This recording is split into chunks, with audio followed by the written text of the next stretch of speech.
9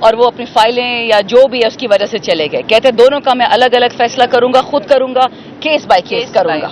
پرویز خٹک وہ پیش ہوئے تھے اور عجب سا سین تھا, ان سے بات ہی نہیں ہو پا رہی تھی, بیان نہیں دے پا رہے تھے. وہ چاہتے تھے کہ ان کو سمجھ نہیں آ رہی تھی کہ میں یہاں پہ غلط بیانی کیسے کروں. بہرحال ان کا صرف ایگزامینیشن ان چیف ہوا اور اس کے بعد جو ہے جو کراس ایگزامینیشن کے لیے وہ شاید تیار نہیں تھے اور اس کے بعد وہ چلے گئے. باقی آئندہ کی جو اس کی سماعت ہوگی اس میں ان کا کراس ایگزامینیشن ہوگا, پھر دیکھیں گے. لیکن جو ان کا اسٹیٹمنٹ ہوا ہے, پروسیکیوشن اس وقت یہ کوشش کری تھی کہ ان کو ہاسٹائل وٹنس ڈکلیئر کرا دیا جائے. یعنی انتہا ہے, اگر آپ سچ بولیں گے یا آپ اگر وہاں پہ ان کے مطابق نہیں بولیں گے تو ہاسٹائل وٹنس ان کو ڈکلیئر کرانے کی کوشش کی گئی. لیکن نگری پیشی میں جب جرا ہے اس میں تو ایسا کچھ ہو نہیں سکتا. باقی آپ سب دوستوں کو پتہ ہے اس وقت رول آف لا کی جو صورتحال ہے, اس لیے ہم نے تحریک انصاف لائرز فورم نے کل ایک سیمینار بھی رکھا رول آف لا کے اوپر اور لیجنڈ ہوٹل میں, جس میں پورے پاکستان کے لائرز آ رہے ہیں. ہمارا مقصد اس میں صرف ایک ہے, انڈیپینڈنس آف جوڈیشری, کیونکہ جو 6 ججز کا لیٹر آیا ہے اس سے یہ ثابت ہو گیا کہ تمام کی تمام جوڈیشری, تمام ججز جو ہیں وہ انڈیپینڈنس آف جوڈیشری کی بات کر رہے ہیں اور وہ کسی بھی پریشر کو جو ایک غلط طریقے سے عدلیہ پہ گزشتہ 70 سال سے امپوز کیا جا رہا تھا اس کو نگیٹ کر دیا.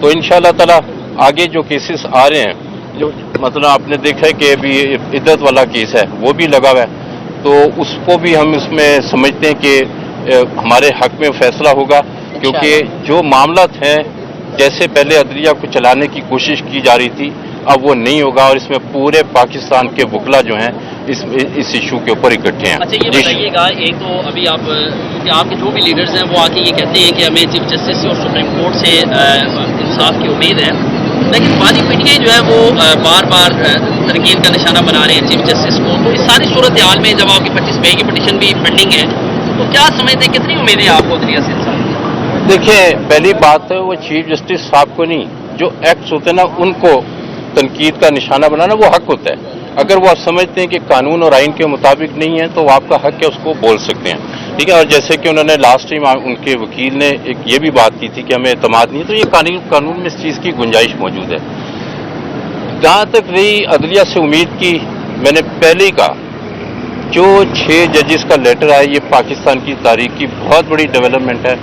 تحریک انصاف کو اب بہت زیادہ امیدیں ہیں کہ انشاءاللہ تعالی, کیونکہ ہمارے کیسز میں کچھ غلط نہیں ہے, کوئی بھی کیس ہے چاہے ریزرو سیٹس کا ہے وہ بنتا قانونی اور آئینی طور پہ ہمارا حق بنتا ہے. چونکہ اب عدلیہ کے اوپر وہ پریشر نہیں ہے جو پہلے ہوا کرتا تھا, تو میں یہ کہوں گا بہت زیادہ ہمیں امید ہے انشاءاللہ مکمل انصاف ملے گا.